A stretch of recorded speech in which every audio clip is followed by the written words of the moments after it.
So, Mr. Shaun, please tell me what's on your mind lately.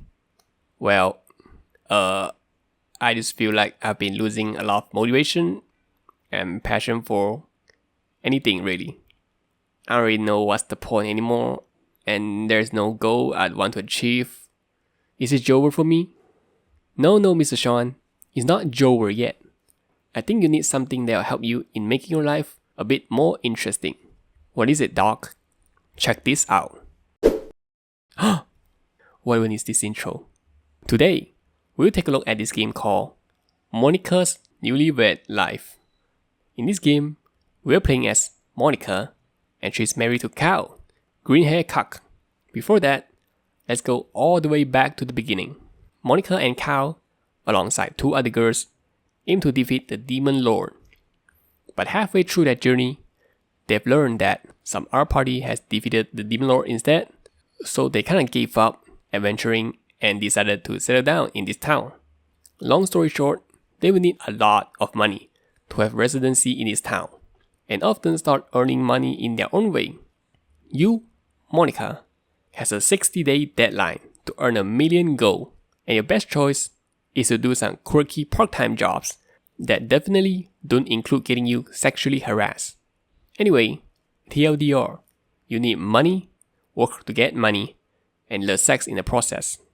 So, the entire premise of this game is to work and earn money while triggering various scenes along the way. There is also some combat involved that I'll get into later, but for now, the gameplay of Monica's Newlywed Life is basically just that. Obviously, this would sound incredibly boring if all you have to do is just walk around the town and trigger events, and it kinda is for me, as I've played this game before.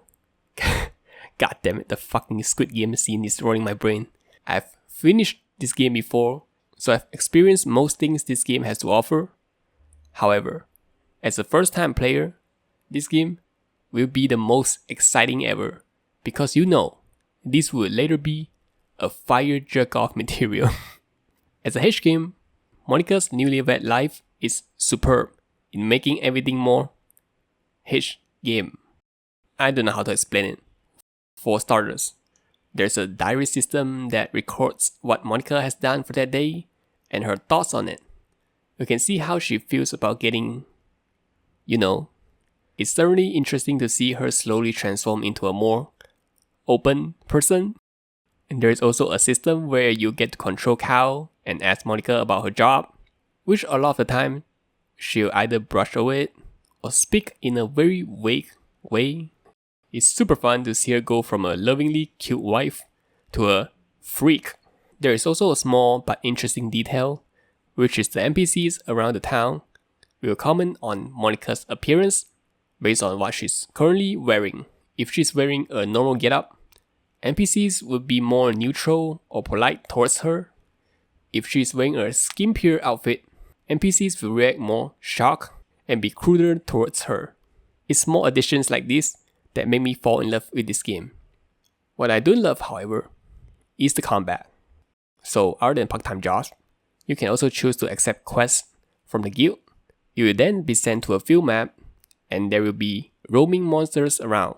At the end of the map, there will be a boss, and the quest can only be completed by defeating the boss, while losing to it will get you grape.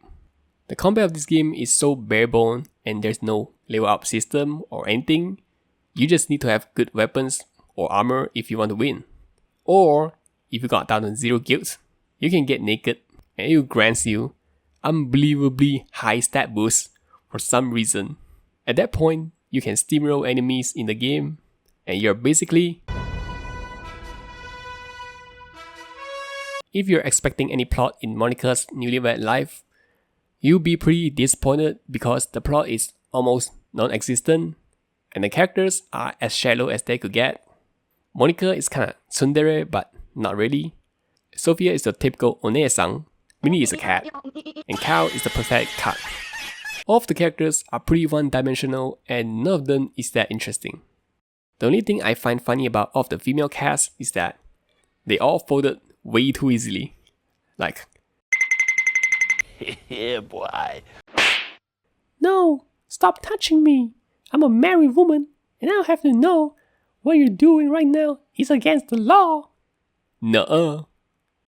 Yeah, you got a point. How many babies do you want? Meanwhile, Cal is laughably pathetic to the point that no one can take him seriously. No matter what the situation is, the moment he sees his wife or his friends getting railed, he will immediately pull down his pants and start jerking off. Bro's probably been waiting for his whole life for this.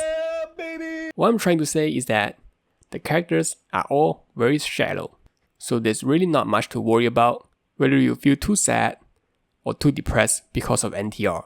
While the plot might not be the best, the hentai scenes in Monica's Newlywed Life are pure cinema. They really put the H in the H game, huh? Anyway, I'll try to show you guys why it's good without getting this video age restricted. First, there are so many scenes in this game, and most of them are fully voiced, even the side characters as well. It is insane how many there are, to the point that it is a little overwhelming at times.